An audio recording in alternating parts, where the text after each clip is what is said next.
Hello friends, welcome to my YouTube channel, My Engineering. This tutorial will describe the detailed design of open well type staircase.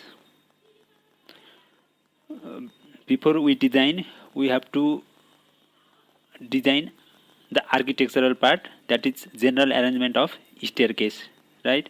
And this is the criteria for the design of architectural parts.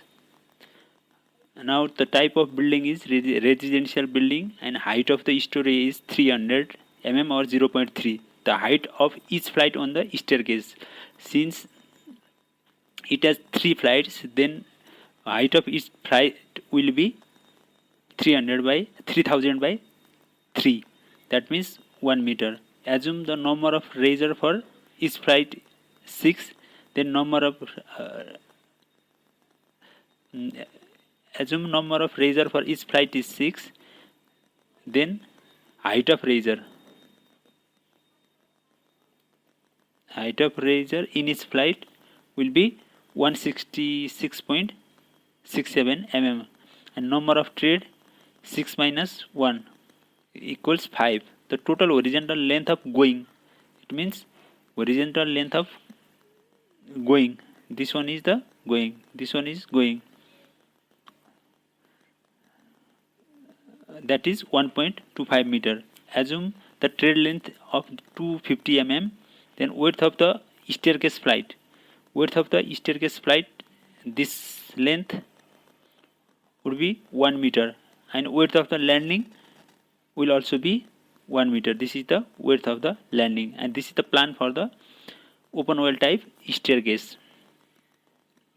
Okay, this is the cross section view of the open well type of staircase.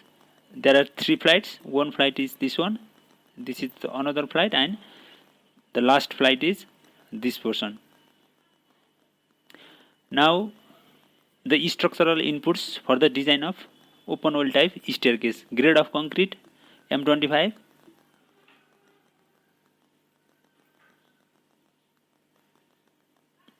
unit weight of concrete 25 kilonewton per meter square. Grade of concrete Fe 500. Assuming the thickness of the wet slab thickness would be 150 mm, and the diameter of reinforcement bar 10 mm, clear cover 20 mm. Effective depth will be gross depth minus clear cover minus half of diameter. Assuming the edges of the slab is resting on beam at one end and intermediate flight, the width of the supporting wall and RCC beam equals 240 mm. Okay, so effective length LE equal to, for AB portion, it means for AB portion, the clear length of flight plus support width by 2 plus 2y plus x equal to 1200 plus 240 by 2 plus 1000 by 2, that gives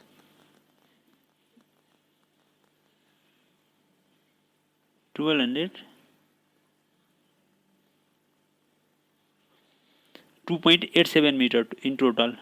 For BC, the clear length of flight plus x plus y, this gives 2.25 meter. X and y are as per figure 17 clause 33.1 and page number 63 of IS 456 2000. So we have to go to page 63 of IS 456. Page 63, 18. Sorry. IS 456. Page 63.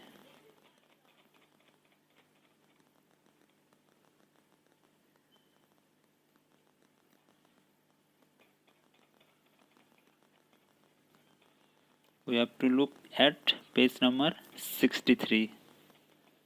Okay, this is 59, 61, 63. Here x is the half of landing width, y is also half of landing width in other end. So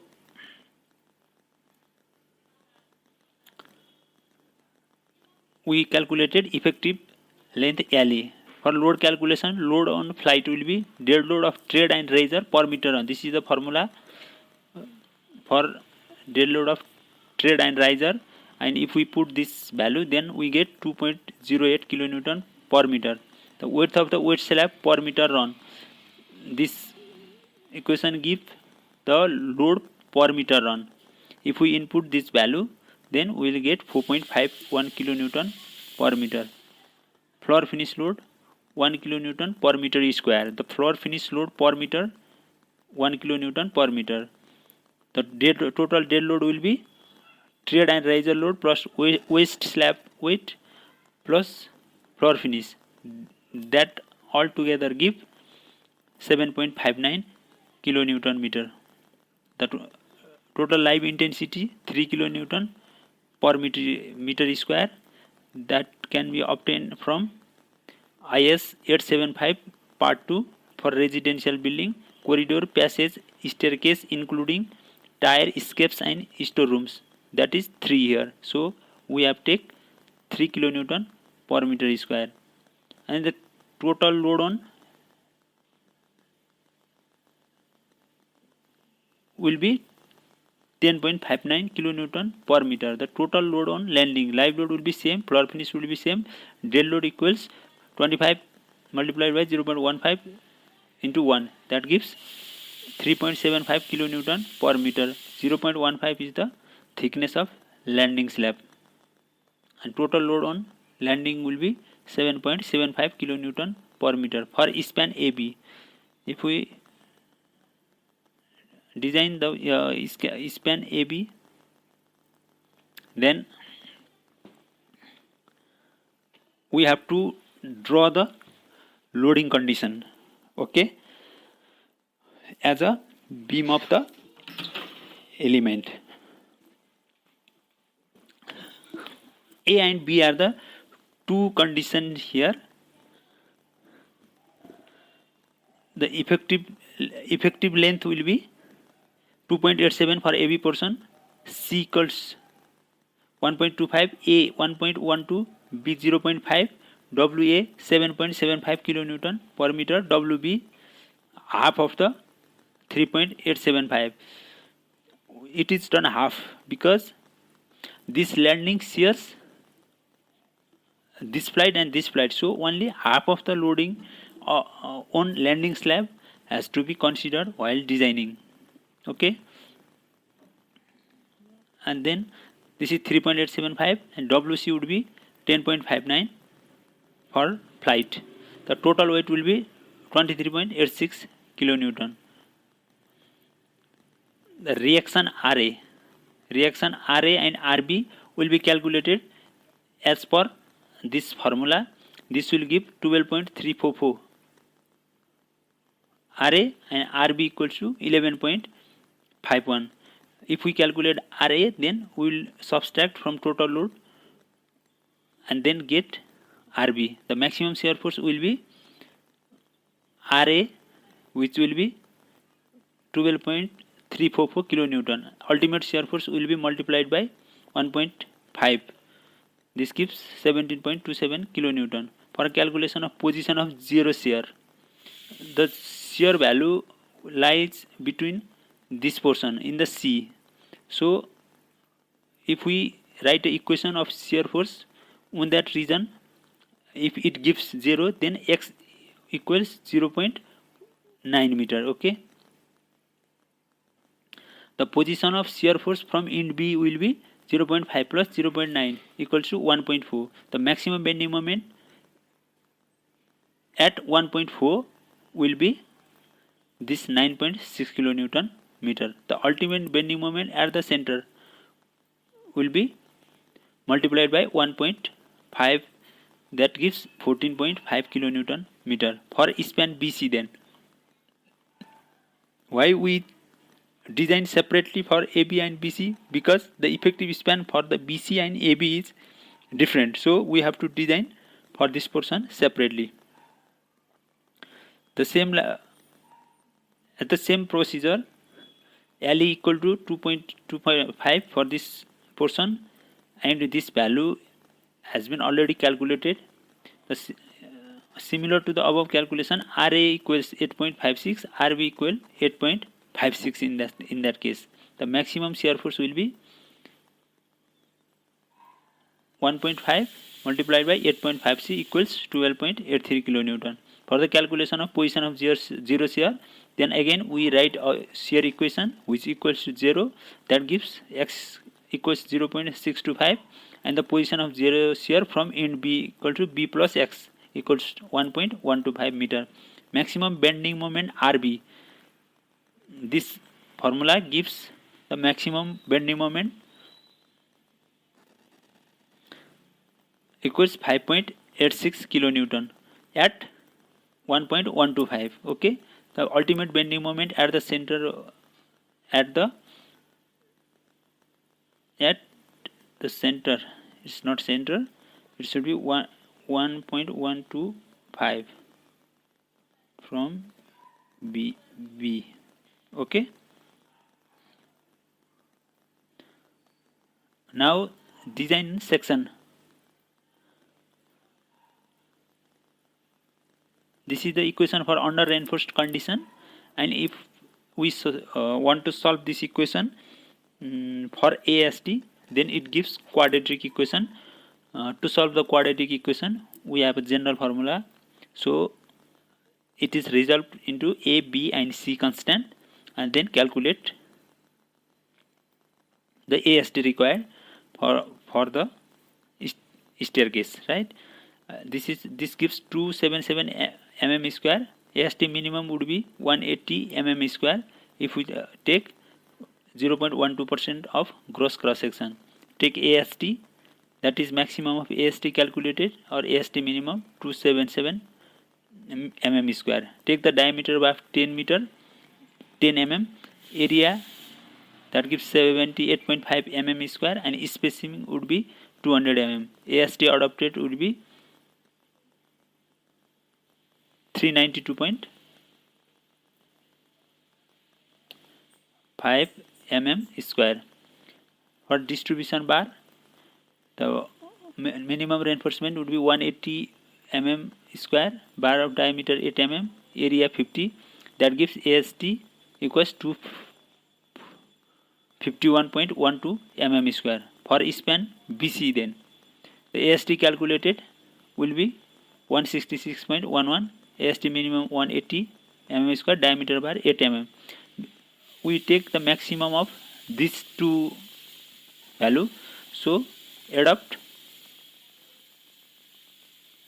180 mm square, and if we give the spacing of bar 200 mm, AST provided will be 251.2 mm square. Okay, the check for shear strength, then maximum shear force will be 17.27, and percentage of steel is calculated by this formula: shear stress tau B VU by BD, that gives 0.138 Newton per mm square, by interpolating table 19 of IS 456 page 73.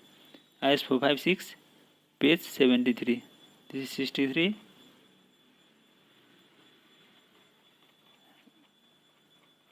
From table 19 of IS 456. Okay, this is the table 19. 100 AST by BD, that lies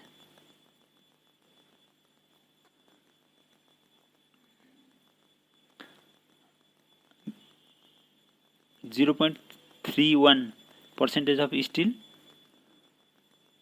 Now take 0.31, it lies between 0.25 to 0.50 M25 concrete, then calculate between 0.36 to 0.49. Okay, now if we interpolate and get the maximum shear strength, tau C equals 0.39 Newton per mm square. Shear strength in slab, tau C dash equals K tau C dash, K equals 1.3 from clause 40.2.2.1 page 72. If we go to the page number 72 for IS 456, here. Then K equals to 1.3 for thickness of 150 mm slab.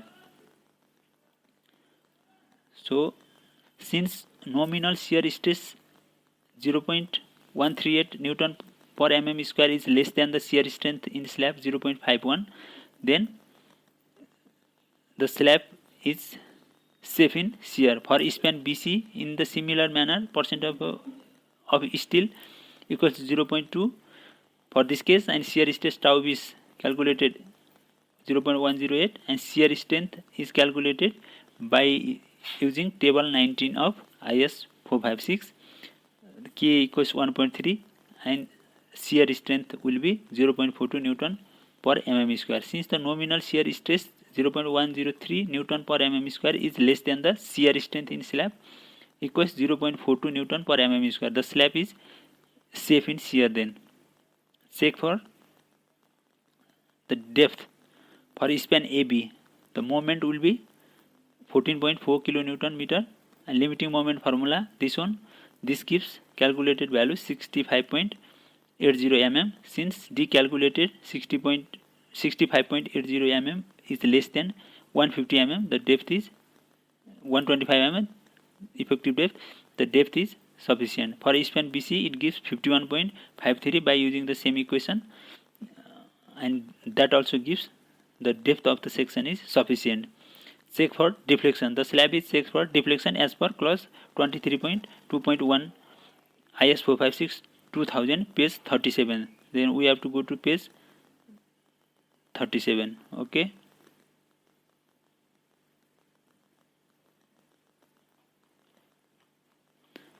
Page 37.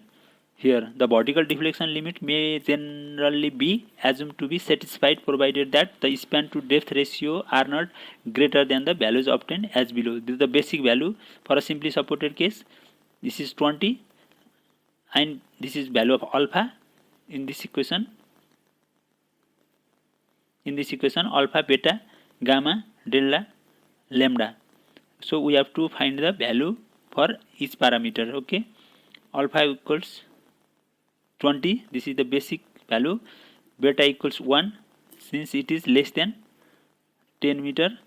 For a span above 10 meter, the values in A may be multiplied by 10 by span in meter, except for cantilever, in which the case deflection calculation should be made. So we have to use 1 because the length is less than 10 meter, and the depending on the area of the stress of the steel for tension reinforcement, the value in A or B shall be modified by multiplying with the modification factor obtained as per figure 4.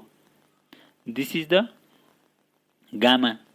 Percentage of compression reinforcement will be 0 because we have not provided any type of compression reinforcement. Modification factor for, this is figure 4, modification factor for tension reinforcement.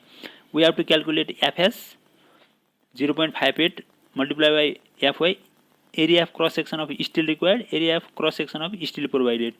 We have two values, that is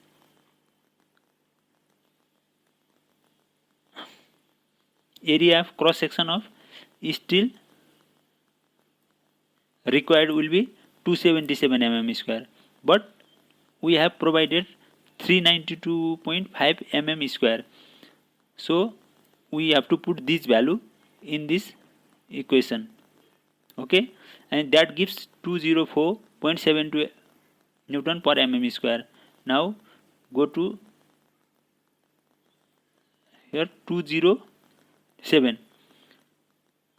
Fs equal 207, 240 and 290 is here, and this value lies between these 2 points, and percentage of reinforcement will be 0.2.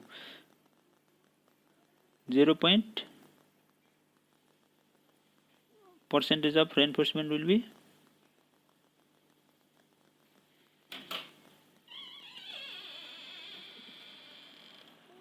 0.31 for this case. Then take the modification factor from this curve. that gives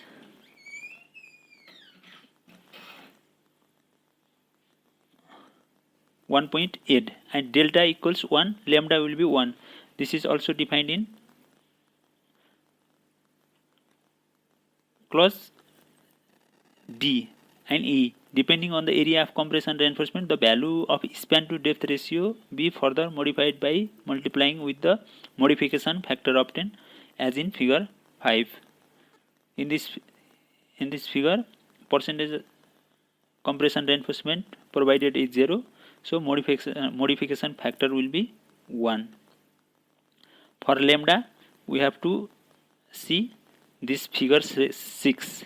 The ratio of wave width to flange width will be 1 because we have used only rectangular section, and the reduction factor will be 1. If we go to this point, and this gives 1 modification factor. That's how the deflection value can be calculated. This gives 36 mm, but the actual deflection will be L by D 2870 by 125, that gives 22.94 mm. Since the allowable L by D is greater than actual L by D, the staircase is safe in deflection. For span BC, we calculate Fs as in the AB and gamma as in AB. The actual deflection will be 18 mm in that case, and L by D ratio, which is allowable, will be 38 mm. Since the allowable L by D is greater than actual L by D, the staircase is safe in deflection.